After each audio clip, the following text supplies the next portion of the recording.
রানু, এই রানু। আরে ফুলদি, এসো এসো, ভিতরে এসো। বাচ্চাটার শরীরটা একটু খারাপ গো। কি হয়েছে? দেখো না, দুদিন ধরে বাচ্চাটার বারবার পাতলা পায়খানা হচ্ছে। কয়েকদিন আগেও এরকম হয়েছিল। বারবার এমন শরীর খারাপ হচ্ছে। আমার না খুব চিন্তা হচ্ছে গো দিদি। ভালো কোনো ডাক্তার কি তোমার জানা আছে? সে না হয় বলবো, কিন্তু শুধু ডাক্তার দেখালেই তো বাচ্চা সুস্থ হবে না রানু। ও তো আবার অসুস্থ হয়ে পড়বে। ও মা গো, এমন কথা কেন বলছো দিদি? এ কি সমস্যা হলো? সমস্যা তো তোরাই তৈরি করছিস। খোলা জায়গায় বাচ্চাকে পায়খানা করালি, ওই পায়খানাটা তো বাড়ির শৌচাগারে ফেলবি, তা না করে ওখানেই ফেলে রেখেছিস। কাছেই রান্না করছে, খাবারও ঢাকা দেওয়া হয়নি। পায়খানার থেকে মাছি এসে খাবারে বসছে আর রোগ ছড়াচ্ছে। এই জলের গ্লাসটা দেখ, এটাও ভালো করে ধোয়া হয়নি। না মানে, বাচ্চার পায়খানা পরিষ্কারের পরে হাতটাও ভালো করে ধুলি না, দেখলাম তো। ও ফুলদি, রানুকে ডাকতে এসে গল্প করতে বসে গেলে? কি নিয়ে এত কথা বলছো তোমরা?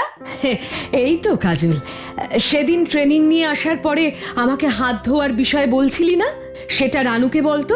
হ্যাঁ, ট্রেনিং এ সেদিন আমাদের হাত ধোয়ার নিয়মের কথা শেখানো হয়েছে। হাত ধোয়ারও আবার নিয়ম আছে? হ্যাঁ রে রানু, আমিও জানতাম না।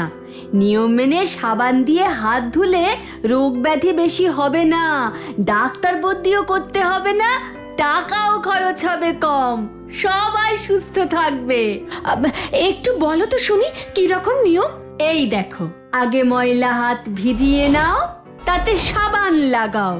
প্রথমে সোজা, তারপর উল্টো দিকে, হাত মুঠো করে আঙুলের ফাঁকে, নখের ডগায়, কবজিও বাদ না যায়।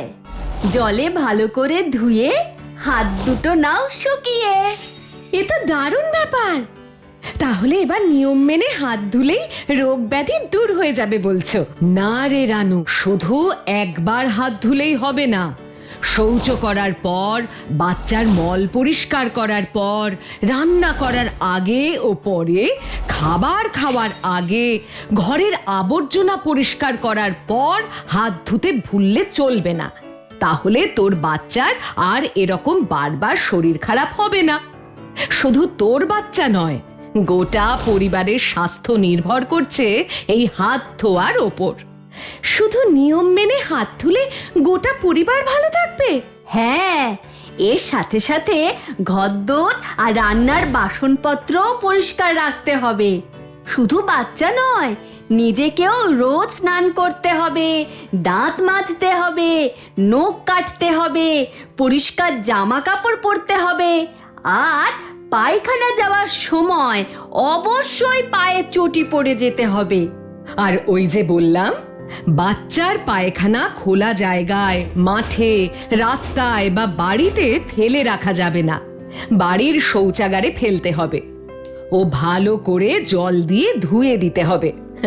মনে থাকবে তো? ট্রেনিংয়ে আরও বলছিল, এইসব নিয়ম মেনে চললে পেট খারাপের সমস্যা অর্ধেক কমে যাবে।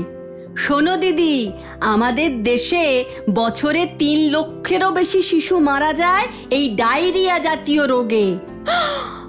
মনে রাখিস, আজকে দলের মিটিংয়ে ব্যক্তিগত পরিষ্কার পরিচ্ছন্নতা নিয়ে সকলকে বলতে হবে।